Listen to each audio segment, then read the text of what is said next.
Boa tarde. Vamos reiniciar então os conceitos de dinâmica. Hoje com o assunto conservação da quantidade de movimento. Vamos ao exemplo 1, aplicando esses conceitos. Então aqui, suponha que nós temos um jogo de vôlei. Aqui tem um atacante, faz um saque com a bola, cuja velocidade inicial é 20 metros por segundo. Ok? Primeira coisa, eu tenho que adotar um sentido positivo de movimento. Eu estou adotando que tudo que estiver de acordo com esse sentido é positivo, tudo que estiver contrário a este vetor será negativo. Primeiro, fazer uma convenção. Existe o adversário, do outro lado, que faz um bloqueio desse saque, tá certo? E a bola vai retornar com a mesma velocidade, só que com um sinal contrário, menos 20 metros por segundo, porque está em desacordo com o quê? Com a minha orientação positiva, certo? Então essa bola, ela retorna.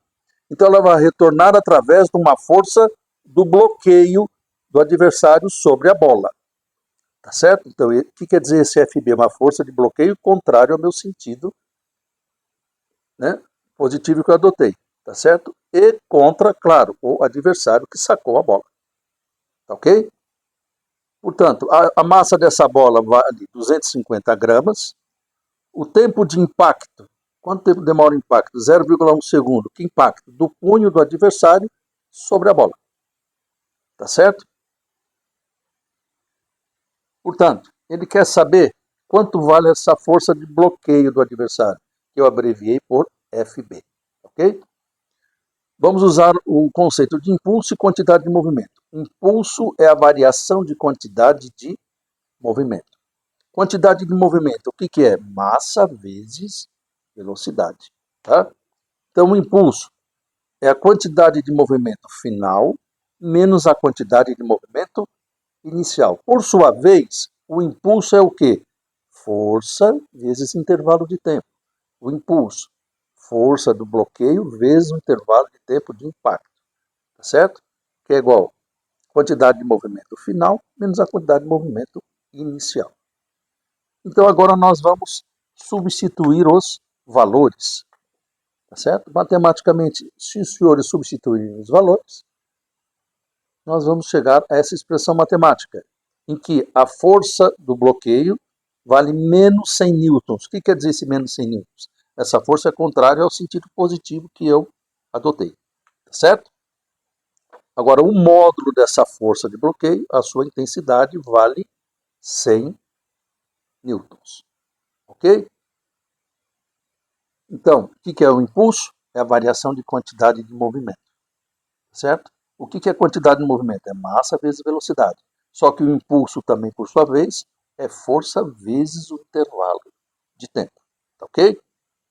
Vamos agora ao exemplo 2.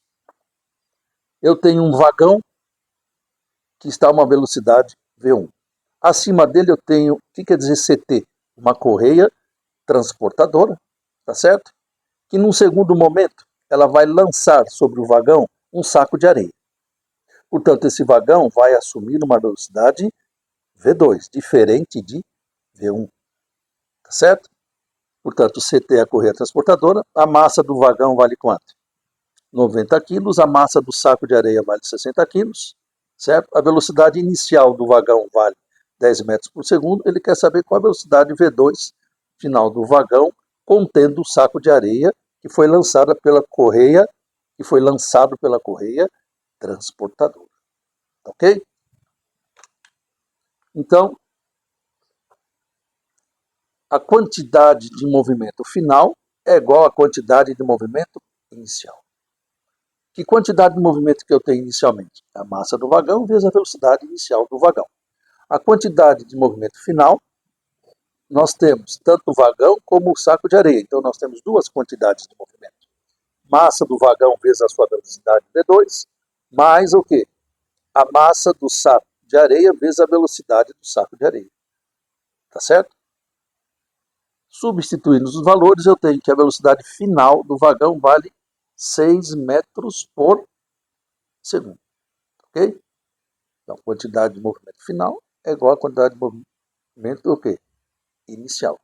Certo? Então, inicialmente, eu tenho só a massa do vagão e a sua velocidade. No final, eu tenho a massa e a velocidade tanto do vagão como do saco de areia.